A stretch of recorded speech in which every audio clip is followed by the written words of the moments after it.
આજે વાત કરવી છે સહકારી માળખાની. કાગળ ઉપર પારદર્શક જણાતું સહકારી માળખું અંદરથી કેટલું ખોખલું છે, કેટલો ભ્રષ્ટાચાર થાય છે, કેટલા પૈસા ગરીબ ખેડૂતોના પશુપાલકોના ખવાય છે એ જાણવું છે. જાણવું છે આ બધું જ કે આ કરોડો રૂપિયાનો વહીવટ કેવી રીતે થાય છે, કોના દ્વારા થાય છે અને એની એક લાઈન દોરી શું હોય છે. આના માટે પ્રથમ તો આપણે જાણીશું સહકારી માળખું એટલે શું, એનો ઇતિહાસ શું છે અને અત્યારે કેવી પરિસ્થિતિ ગુજરાતમાં છે. તો જાણીએ આજે અમારી સાથે. નમસ્કાર, હું છું રમેશ ચૌધરી ને આપ નિહાળી રહ્યા છો ષડયંત્ર. 14 માર્ચ 1761 ગામ ફેનવિક, સ્કોટલેન્ડ. આ દિવસે નાના ખેડૂતો ભેગા થઈ અને પોતાનો એક સ્ટોર ચાલુ કર્યો અને પ્રથમ ઓટની બોરીનું વેચાણ કરી અને આની શરૂઆત કરી. એ સમય કઈ કાગળિયા ઉપર બધી મંડળીઓ રજીસ્ટર કે આવા કોઈ કાયદા ન હતા, પરંતુ આની શરૂઆત આનાથી કહેવાય. આધુનિક સહકારી માળખાની જો વાત કરીએ ને તો ઇંગ્લેન્ડના લેન્કશાયર પરગણામાં 1844માં 28 મિલોના જે માલિકોએ ભેગા બની અને એક સહકારી માળખાની રચના કરી. એમને એમના કામદારોને જે સસ્તું અનાજ ક્યાંથી લાવવું અથવા એમની જે જરૂરિયાતની વસ્તુઓ છે એ હોલસેલ ભાવે ખરીદીને પોતાના કામદારોને વેચવાની શરૂઆત કરી અને એને નામ આપ્યું ધ રોચડેલ પાયોનિયર. 1844માં સંસ્થા બની. થોડુંક કામ પણ એમને આગળ વધાર્યું, પણ ક્યાંક કોઈ પણ કારણોસર આ સંસ્થા પડી ભાગી. 18મી સદીના અંતમાં યુરોપમાં એક ઔદ્યોગિક ક્રાંતિ આવી હતી. એટલે જે માલે તુજારો હતા, જે પૈસાવાળા હતા, એમને ગરીબોનું ધરાઈને શોષણ કરતા હતા અને આના વિરોધમાં એક ક્રાંતિની શરૂઆત થઈ. કેમ નાના નાના ખેડૂતો અથવા નાના નાના ગ્રાહકો ભેગા મળી અને મોટા પાયે કામ ના કરી શકે, આ વિચારે સહકારી માળખાની શરૂઆત થઈ. આ જ વિચાર ભારતમાં જ્યારે અંગ્રેજો રાજ કરતા હતા ત્યારે 1901માં અંગ્રેજોએ અહીંયા કાયદો લાવ્યો અને 1904માં એને થોડુંક રૂપ સુધારી અને ભારતમાં એની સ્થાપના કરી. 1912માં કલકત્તામાં એક બેંકની સ્થાપના થઈ સહકારી માળખાના ધોરણે, પરંતુ એ સરકારને મદદ કરવા માટે હતી. 1912 પછી ઘણી બધી સંસ્થાઓ થઈ. 1922માં પાછી એક બેંકની સ્થાપના થઈ જે આસામમાં હતી. 1915માં મહારાષ્ટ્રમાં પણ એક બેંકની સ્થાપના થઈ જે સહકારી ધોરણે ખેડૂતોને યોગ્ય ભાવે ધિરાણ આપતી. એના પહેલા શાહુકારો જોડેથી ઊંચા દરે ખેડૂતો વ્યાજે પૈસા લેતા હતા ખેતી કરવા માટે. એના પછી તો ઘણી બધી સંસ્થાઓ આવી, જેમ કે ગાજતું એક નામ છે ઇફકો, અમૂલ, કોઓપરેટિવ બેંકો, અને અત્યારે તો લગભગ આખા દેશના જનસંખ્યાના 30 થી 35% લોકો ક્યાંક ને ક્યાંક કોઈ પણ રીતે સહકારી માળખાથી જોડાયેલા છે. ભારતમાં જૂની પંચવર્ષીય યોજનાઓમાં પણ આનો સમાવેશ થયો. આ સહકારી માળખાનો એક ઉદ્દેશ્ય જ હોય કે જે કામ એકલો કોઈ વ્યક્તિ ના કરી શકે એ જ કામ બધા ઝાઝા હાથ રળિયામણા એ રાહે બધા ભેગા થઈને કરે અને નફો નુકસાન પોતાના સમાન દરેકને વહેંચી દે. આ એક એની સામાન્ય વ્યાખ્યા હતી. ભારતમાં અમે પણ સહકારની ભાવના પહેલેથી જ રહેલી છે, એટલે આ મોડલ થોડુંક વધારે પડતું પ્રચલિત બન્યું. મિત્રો, વચમાં એક બીજી વાત પણ કરતા જઈએ કે અમેરિકા અને જાપાન આ બંનેના ખેડૂતો અને બંનેના ગ્રાહકો સહકારી માળખામાં એક ઉત્તમ ઉદાહરણ પૂરું પાડે છે. પોતાના દેશની પ્રગતિ એમને સહકારી માળખાથી કરી. સહકારી માળખું ત્યાંનું એટલું સુવ્યવસ્થિત ચાલે છે કે એના થકી આખો દેશ આગળ આવ્યો છે. ભારતમાં પણ એ સપનું લઈ અને ઘણા બધા વ્યક્તિઓએ સહકારી માળખામાં ઝંપલાવ્યું છે. માનનીય ત્રિભુવનદાસ કાકા, ગલબા કાકા, આવા ગુજરાતમાં ઘણા બધા આગેવાનો છે કે જેમને પોતાની મૂડી અને પોતાનો સમય પણ સંપૂર્ણપણે આવા સહકારી માળખાઓને વિકસિત બનાવવામાં અને ખેડૂતોને ગ્રાહકોને લાભ થાય એટલા માટે એમને ખર્ચી દીધું. હવે જોઈએ અત્યારની પરિસ્થિતિ શું છે. મિત્રો, અત્યારે ગુજરાતમાં નહીં પણ લગભગ સંપૂર્ણ ભારતમાં સહકારી માળખા ઉપર પકડ છે સતયુગના રાજા હરિશ્ચંદ્રના સીધા વારસદારોની, એટલે કે પ્રામાણિકતાની પૂંછડીઓની. આ વારસદારો સહકારી માળખામાં એટલો વ્યાપક ભ્રષ્ટાચાર કરે છે કે આપણે એની કલ્પના ના કરી શકીએ અને પાછા પોતાના બાપની જાગીરી અથવા પોતાની ભેડી હોય ને એવી રીતે એના ઉપર એકતું શાસન કરે છે.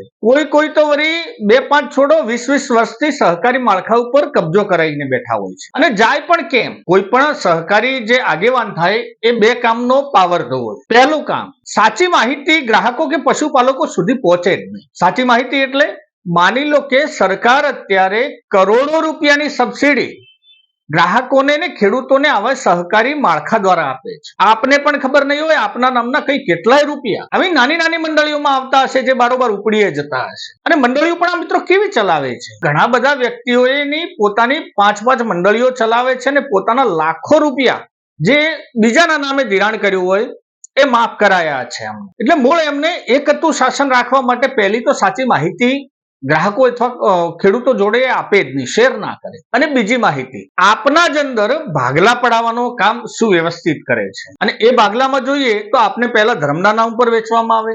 જ્યારે એક જ ધર્મ ના હોય એટલે આપણને કોમ્યુનિટી વાઇઝ વેચવામાં આવે. જ્યારે તમે એક જ કોમ્યુનિટી ના હોય એટલે તમને જલા પરગણા વાઇઝ વેચી દેવામાં આવે કે આ ફલાણા પરગણાનો છે, ના ફલાણાનો છે. જ્યારે આ બધું પણ એક જ હોય કે એક જ પરગણાનો આખી મંડળીનો જે વહીવટ હોય તો શું કરશે? તો પોતાના વાહ અને પોતાના ગામ પૂરતા વેચી દેવામાં આવે. એટલે તમે ભલે ઝઘડાએ જાઓ, મૂળ એમનો રોટલી શેકાએ રાખવાની, આ એમની સિસ્ટમ હોય છે. તો આપણે શરૂઆત કરવા જઈ રહ્યા છે અત્યારે સહકારી માળખામાં થતા ભ્રષ્ટાચાર. એમાં આપણે જોશું કે સરકાર કેટલી સબસિડીઓ આપે છે અને આ કેટલા પૈસા વચ્ચોવચ્ચે ચાઉ કરી જાય છે. અરે આ તો છોડો, અમુક વ્યક્તિઓએ તો માની લો કે જે એપીએમસી ના ઘણા ચેરમેનો એવા છે, પ્રાઇવેટ એપીએમસી બનાવી દીધા પોતાના. અને સરકારી સબસિડીના પાછા એ હકદાર, એ સરકાર જે સબસિડી આપે, જે આપવા વાળા પોતે અને લેવા વાળા પોતે, એમાં પણ તમારા પૈસા પ્રાઇવેટમાં જાય. એટલે આ એક સુવ્યવસ્થિત આમનું ષડયંત્ર છે. આપણે એને ધીમે ધીમે ઉજાગર કરવાનો પ્રયત્ન કરશું. મિત્રો, કોઈ પણ વહીવટ થતો હોય એટલે આપણે એક આરટીઆઈ કરતા હોઈએ છીએ. ભારતમાં એક કાયદો આવ્યો છે આરટીઆઈ, કે તમે અમને જાણ કરો કે તમારી પૈસા ક્યાં ક્યાં વાપર્યા છે અથવા કેટલો નફો થયો, શું નુકસાન થયું, એ તમને જાણવાનો અધિકાર છે. રાઇટ ટુ ઇન્ફોર્મેશનનો એક કાયદો જ્યારે ભારત સરકાર લાવી એટલે સહકારી માળખાને પૂછવામાં આવ્યું કે તમે આપનો નફો નુકસાન આપનો વહીવટ જણાવશો આપના ગ્રાહકોને. મિત્રો, ભારતમાં આપને જાણીને નવાઈ લાગશે કે એક હાઈકોર્ટ ને સુપ્રીમ કોર્ટના જજ કે જે પોતાની સંપત્તિ જણાવવાના બાધ્ય નથી, એ ના જણાવી શકે, એમની ઈચ્છા હોય તો જણાવે, નહીતર ના જણાવે. એટલે આરટીઆઈ નો કાયદો ત્યાં ના લાગે. અને બીજો કાયદો ના લાગે, આર્યાએ જે હરિશ્ચંદ્રના સીધા વારસદારો છે ને, જે સહકારી માળખાના આગેવાનો, એમના ઉપર ના લાગે. તમે કોઈ પણ માહિતી એમના જોડે માંગો, પેલી માહિતી આપે જ નહીં. સરકારમાં એવો નિયમ છે કે સહકારી માળખામાં માહિતી ના મળે. ભાઈ, તમે ભ્રષ્ટાચાર ના કરતા હો તો માહિતી તો આપો કે મેં આટલા નફો કર્યો છે, કે આટલું નુકસાન કરીએ છીએ, કે આટલું અમે અહીંયા વાપર્યું છે, કે આટલું. આ કોઈ માહિતી આમના દ્વારા ગ્રાહકો કે પશુપાલકો કે ખેડૂતો સુધી ના પહોંચે. આ એમના વચમાં અત્યારે એક લડત ચાલે છે આરટીઆઈ એક્ટિવિસ્ટોની કે સહકારી માળખાને આના દાયરામાં લાવો, પરંતુ નથી લાવતા. અને કેમ ના લાવતા હોય તો આપણને બધાને ખબર જ છે. હવે મિત્રો, વાત કરશું આના ભ્રષ્ટાચારની. તો ઘણા બધા નેતાઓ આપણને કહેતા હોય છે કે ફલાણા સહકારના મંત્રી આવ્યા હતા અને આટલા કરોડ આપણને આપી ગયા, અથવા ફલાણા મુખ્યમંત્રી આવ્યા હતા અને આપણે સંસ્થાને આટલા કરોડ રૂપિયા આપી ગયા. મિત્રો, આ ભારત સરકારનો નિયમ છે કે ખેડૂતોને, પશુપાલકોને, ગામડાના નાના વ્યક્તિઓને આગળ લાવવા જોઈએ. એટલા માટે ત્યાંથી સબસિડી મોકલે છે.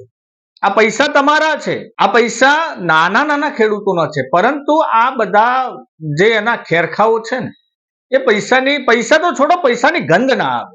અને આપણને તો પાછા એમ કહેતા હોય કે અમે આપના ઉપર સેવા કરીએ છીએ, એ આપણા ઉપર દયાભાવ રાખી અને ત્યાં ઉપર બેઠા છે, પૈસા પગારે લેતા નથી.